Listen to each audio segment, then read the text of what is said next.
This is Big Ray's Wrestling Show. I am the mark of the masses, the man with the plan. Big Ray here to stay to talk about wrestling of yesterday and today. And today we're going to talk about Impact 8/2/2012. And let me tell you this, ladies and gentlemen, I want to preface the show by saying this. I am a fan of the TNA product. A lot of people do not like TNA. They don't understand the Bound for Glory series. They don't understand the whole point system. They don't understand the product. They are trying to compare TNA to WWE. And it is not the same product. Obviously, WWE is the machine. WWE has the superstars. WWE has the production value. I think wrestler for wrestler, and again, this is totally opinion based. I would like to know what you guys think. You can leave me a video response or send me an email. Hit me on Twitter or Facebook. I think TNA wrestler for wrestler, I think they're right there with the WWE, and I honestly think that they put together really good matches, if not even better matches than WWE. Again, this is solely my opinion. I would like to know what you guys think. But we're going to start the show off with the tag team match between Austin Aries, Kenny King, Bobby Roode, and Zema Ion. And the match basically starts off with Roode, Aries, King, and Ion basically beating the living crap out of each other all the way down the ramp, and the match starts. It is a very good match. A lot of great bumps, a lot of good aerial maneuvers, good tag team action, good double team action, especially with King and Aries. I think they worked really well together, and the match basically winds down where you see Bobby Roode outside the ring, and Austin Aries hits him with a suicide dive. Now at this point, Zema Ion is actually a little distracted. He turns around, and Kenny King hits him with this phenomenal, I guess, back-flipping rock bottom, I guess, and he hits him with the clean 1-2-3 pin. That was a nice way to start off the show. A lot of action, very good way to start off the show. And then we have the Aces of Eights recap, and, you know, I really thought about this, and who haven't we seen on the TNA product? Who is the guy that's been slighted? I mean, I've been hearing here and there that maybe Jeff Jarrett might be the leader of Aces of Eights. We don't know. I mean, they're talking a lot about Cowboy James Storm. Could be Bobby Roode. Could be anybody. I guess we're going to find out soon. But anyway, we move on, and we see Sting. And Sting actually comes down the aisle, and he basically starts calling out Cowboy James Storm, you know, and he shows him a video package and basically breaking down the fact that, look, we're all getting our asses handed to us, and you haven't gotten anything. Like, what's going on? You know what I'm saying? And you know what? James Storm goes, well, sorry about your damn luck. Well, he doesn't really say that, but what he does is he basically says, look, you know, I've beaten guys like Kurt Angle all by myself. I don't need anyone's help. I don't need 8 guys. I don't need anything. And I guess Kurt Angle took offense to that, because Kurt Angle comes down the aisle, and Kurt Angle says, you know what, man? It's kind of funny, because last week we would get all in a brawl, and then you alone, one guy, come down the aisle, and these 8 grown men decide to leave and not fight?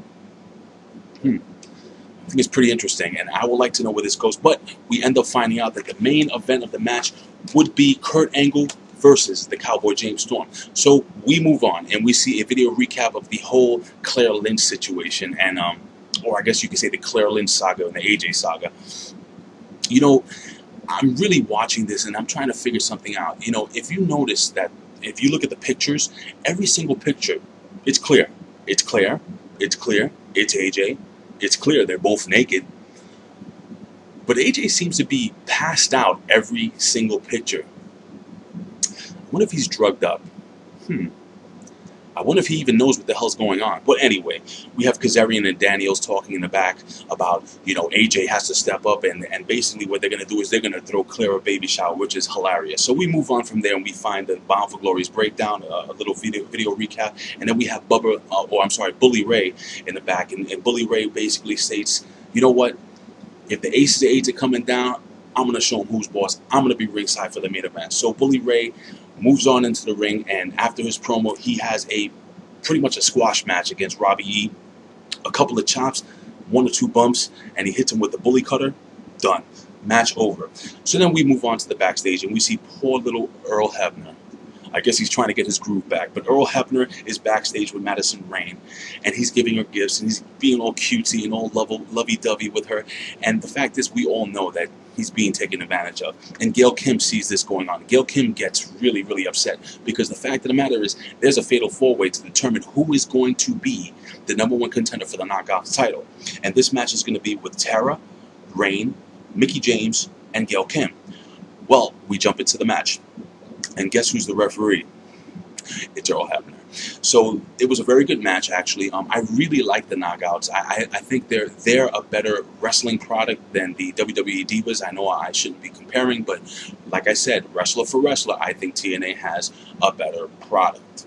My opinion. I would like to know what you guys think. So the match goes on, and basically towards the end of the match, we see Tara roll up Madison Rayne, and you think she wins the match. Well, basically, both of their shoulders were kind of down. If you really look at the replay, Tara's shoulder was up, but I guess Earl Hebner didn't see that. All he sees is, let's just say, Madison Rayne's assets, and he raises her hand in victory, and she will go on to face Tessmacher for the TNA Knockouts Championship. Well, here we go. We have Bobby Roode in the back, and Bobby Roode basically says, you know what, if this guy's going to be back there, I'm going to be ringside when the main event hits. Well, Austin Aries also says, I'll be back there. So basically, we have a group of the elite wrestlers in this organization going down to try to see what Aces and Eights are all about.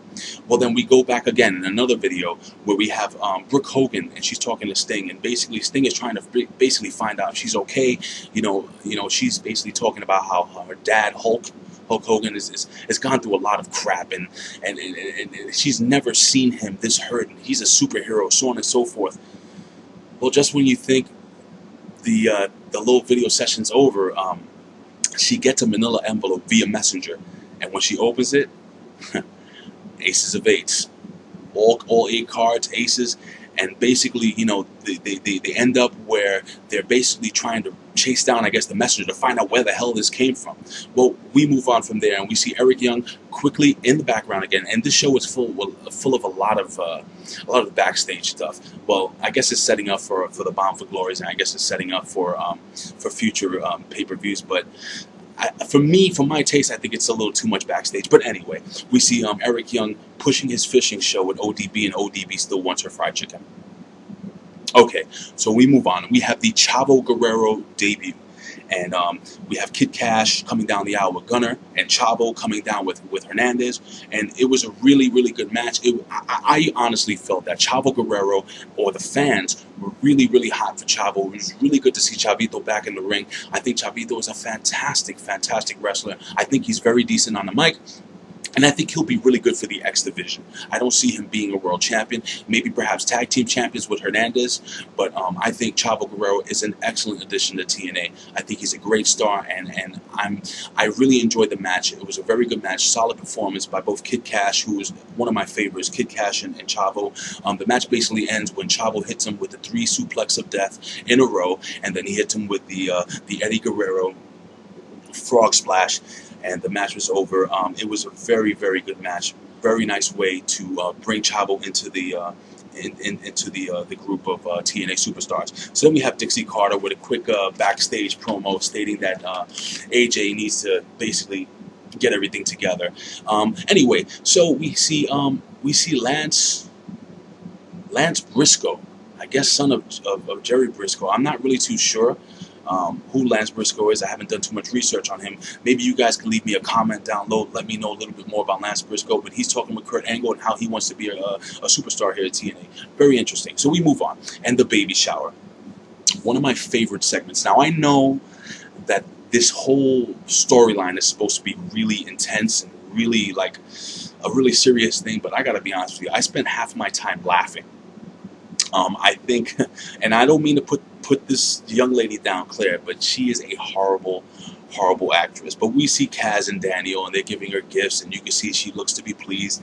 And they're pulling out little AJ signed AJ dolls and pictures of Uncle Kaz and Uncle Daniel, and it was pretty funny. And the funniest thing is when they pull out the little baby doll and it has the little hoodie that AJ Styles wears. Very, very funny. And basically, you know, the promo's ending with Claire screaming in that you got to do the right thing. You got to do the right thing, AJ. And I'm not a really big fan of this whole storyline. I hope it ends pretty soon, and we move on from there. We see Joseph Park in the back, another backstage vignette.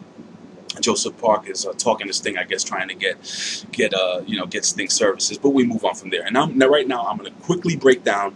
I'm not going to go down the whole line, but I'm going to break down the top 5 points in the Bound for Glory series, or the owners of points. Anyway, we have Samoa Joe We started the night off with 47 points. We had Kurt Angle with 41 points. We had, Samoa Joe 47, James Storm with 45, Kurt Angle in third place with 41 points. We have Mr. Anderson with 40, Jeff Hardy and RVD are tied for 28.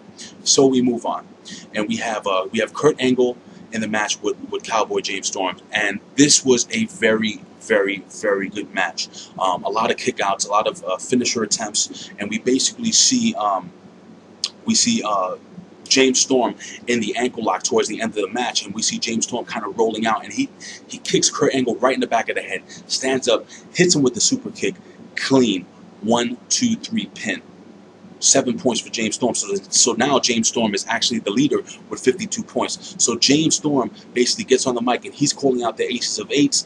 The ring is surrounded, and Bobby Roode, man, Bobby Roode, who is one of my favorite superstars in wrestling in general, but Bobby Roode basically is saying, you see, it is him.